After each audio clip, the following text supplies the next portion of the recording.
الأنبياء والمرسلين وعلى آله وأصحابه أجمعين. اللهم صل على سيدنا ومولانا محمد وعلى آل سيدنا ومولانا محمد وبارك وسلم.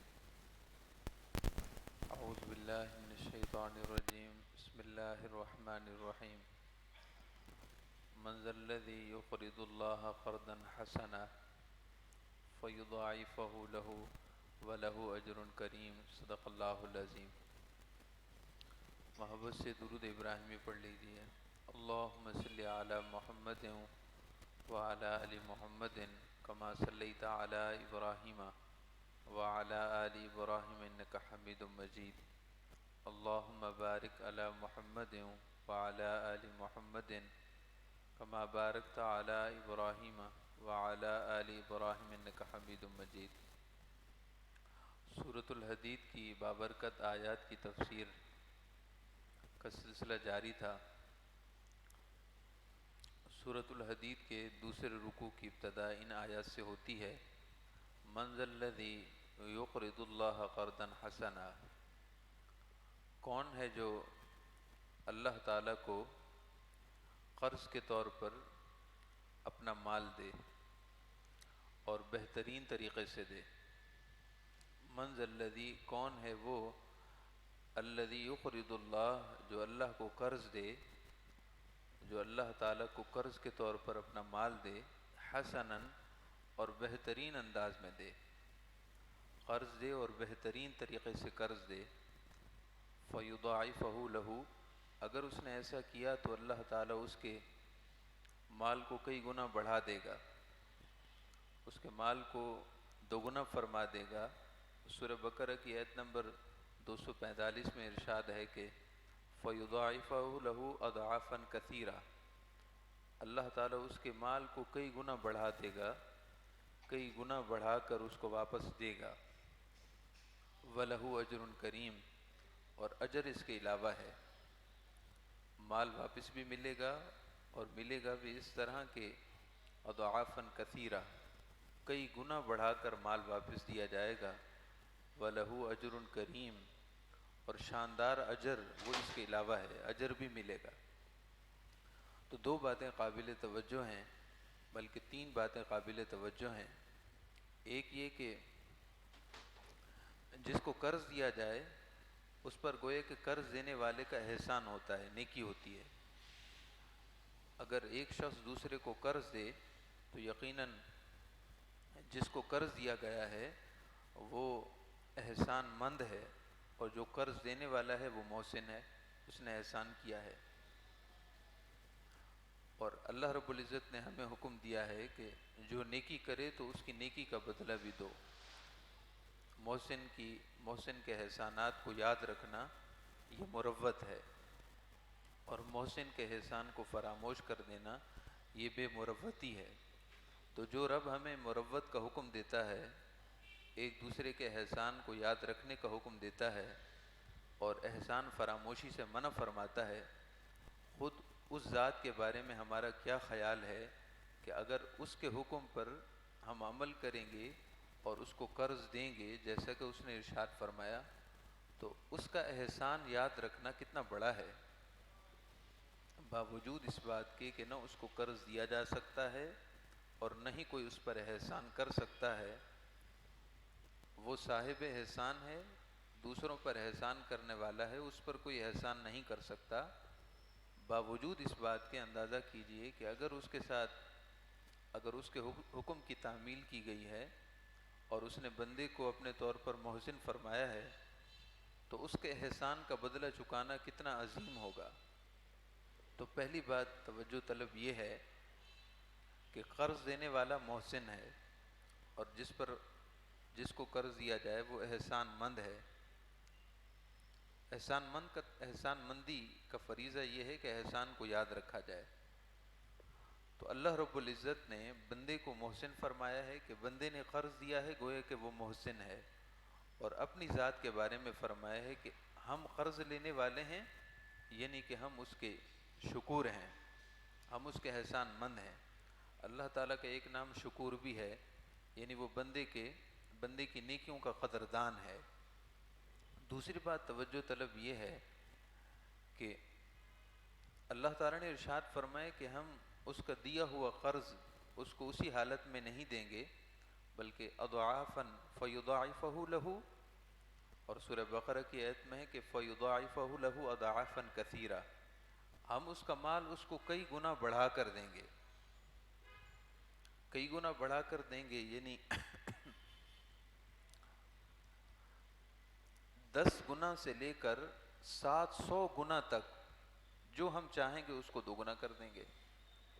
10 گنا سے لے کر ایک روپے کا مال دیا ہے تو وہ 10 روپے سے لے کر اور 700 تک بڑھا دیا جائے گا، دوگنا کر دیا جائے گا۔ اس طرح کا نفع، اس طرح کا پروفٹ، اس طرح کی سہولتیں کوئی بھی کسی کو نہیں دے سکتا۔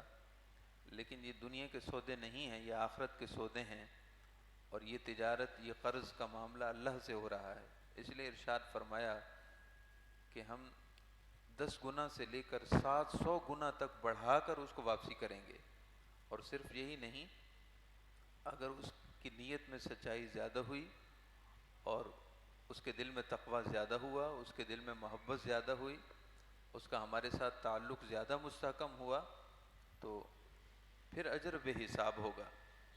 پھر اجر کسی گنتی میں نہیں آ سکتا کہ ہم 10 گنا، 500 گنا، 700 گنا بڑھا کر تمہیں سمجھائیں، پھر ہم بے حساب اجر دیں گے جو کسی گنتی میں، حساب میں، شمار میں، تعداد میں آ ہی نہیں سکتا، اس کے اعداد و شمار پھر نہیں ہیں، بے حساب اجر ہوگا۔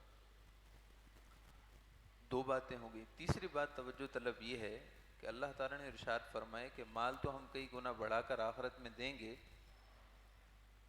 وَلَهُ أَجْرٌ کریم، اور شاندار اجر وہ اس کے علاوہ ہوگا، شاندار اجر اس کے علاوہ ہوگا کہ اس نے اپنے رب کے حکم کی تعمیل کی ہے۔ محترم معزز سامعین کرام، اللہ تعالیٰ نے یہاں ارشاد فرمایا ہے کہ وہ اللہ کو قرض دے، اور قرض بھی کیسا ہو؟ حسناً، بہترین انداز میں قرض دے۔ اس کے بارے میں ہم کل عرض کریں گے کہ اللہ تعالیٰ کی بارگاہ میں قرض دینا اور بہترین انداز کا قرض دینا وہ کیا ہے۔ قرض حسنہ کا لفظ ہم اردو محاورے میں استعمال کرتے ہیں عام بول چال میں، وہ قرض حسنہ علیحدہ چیز ہے۔ یہاں پر اللہ تعالیٰ نے قرض کے لیے حسن کی صفت فرمائی ہے۔ اللہ کو قرض دینا بہترین طریقے کے ساتھ ہو، بہترین انداز میں ہو۔ صحابہ کرام علیہم رضوان اللہ کے احکامات پر کیسے عمل کرتے تھے، اس کی مثال ایک واقعے سے آپ سماعت فرمائیے۔ مشہور و معروف واقعہ ہے، لیکن آپ صحابی کا نام یاد رکھیے۔ حضرت ابو دحدہ، ایک ابو دردہ صحابی ہیں، وہ اور ہیں، یہ حضرت ابو دحدہ ہیں۔ دحداح، دال حا دال الف اور حا، دحداح، دال حا دال الف اور حا، ابو دحدہ۔ جب یہ آیت کریمہ نازل ہوئی کہ کون ہے جو اللہ کو بہترین انداز میں قرض دے اور اللہ اس کو کئی گنا بڑھا کر واپس دے اور بے حساب اور شاندار اجر بھی دے، جب یہ آیت نازل ہوئی تو یہ صحابی بارگاہ رسالت میں حاضر ہوئے اور عرض کی، یا رسول اللہ صلی اللہ علیہ وسلم، کیا اللہ نے ہم سے قرض مانگا ہے؟ کیا اللہ نے ہم سے قرض مانگا ہے؟ آپ صلی اللہ علیہ وسلم نے ارشاد فرمایا کہ جی ہاں۔ انہوں نے عرض کی تو پھر اپنا ہاتھ دیجئے، میں آپ سے ایک عہد کرنے والا ہوں، اپنا ہاتھ بڑھائیے۔ نبی کرم صلی اللہ علیہ وسلم نے اپنا دست مبارک ان کی طرف بڑھا دیا، انہوں نے اپنے ہاتھ میں آپ صلی اللہ علیہ وسلم کا دست رحمت، آپ صلی اللہ علیہ وسلم کا دست رحمت، آپ کا دست رسالت اپنے ہاتھ میں لے لیا اور عرض کی، یا رسول اللہ صلی اللہ علیہ وسلم، میرا فلاں باغ، میں وہ آپ کے ہاتھ پر اللہ کو قرض دیتا ہوں، میرا فلاں باغ، انہوں نے باغ کا ذکر کیا، وہ باغ میں اللہ کو قرض دیتا ہوں آپ کے ہاتھ پر۔ روایت میں آتا ہے کہ حضرت ابو دحداح رضی اللہ تعالیٰ عنہ کا وہ باغ کہ جو انہوں نے اللہ کی راہ میں خیرات کیا، اللہ کو قرض دیا، بقول لفظ ان کے، بالفاظ ان کے، کہ جو انہوں نے اللہ کو قرض دیا تھا جو باغ، اس میں 600 کھجور کے درخت تھے، شاندار باغ تھا، 600 کھجور کے درخت تھے، اور اہل مدینہ کی سب سے بڑی پراپرٹی اور سب سے بڑی جائیداد ان کے باغ ہی ہوتے تھے۔ مدینہ شریف میں کھیتی باڑی کم اور باغبانی زیادہ ہوتی تھی۔ 600 درخت تھے۔ یہ کہنے کے بعد وہ واپس اپنے اس باغ میں آئے، اور واضح رہے کہ اس باغ میں ان کی رہائش بھی تھی، اس باغ میں ہی ان کی رہائش تھی، ان کا گھر تھا۔ باغ کے باہر کھڑے ہو گئے، باغ کے اندر داخل نہیں ہوئے، اور اپنی اہلیہ سے مخاطب ہو کر کہا اخرجی قد اقرضتہ ربی عز وجل، اخرجی، اے میری اہلیہ اپنے بیوی بچوں اور سامان کو لے کر باہر آ جاؤ، کیونکہ یہ باغ میں اللہ کو قرض دے چکا ہوں۔ اس باغ میں داخل نہیں ہوئے۔ انہوں نے اس کو خلاف ادب سمجھا کہ جو چیز میں اللہ کو دے چکا ہوں اب میں اس میں کیسے داخل ہوں۔ اخرجی، اے میری اہلیہ باغ سے باہر آ جائیں، اپنے بچوں اور سامان، ضروری سامان کو لے کر بھی جلدی باہر آ جائیں۔ قد اقرضتہ ربی عز وجل، میں یہ باغ اپنے رب کو قرض دے چکا ہوں۔ انہوں نے واپسی اندر ہی سے جواب دیا، صحابیہ بھی خوش بخت سعادت مند تھیں، انہوں نے جواباً کوئی سوال جواب نہیں کیا، کوئی آپس میں ڈیبیٹ نہیں ہوئی، بحث مباحثہ نہیں ہوا۔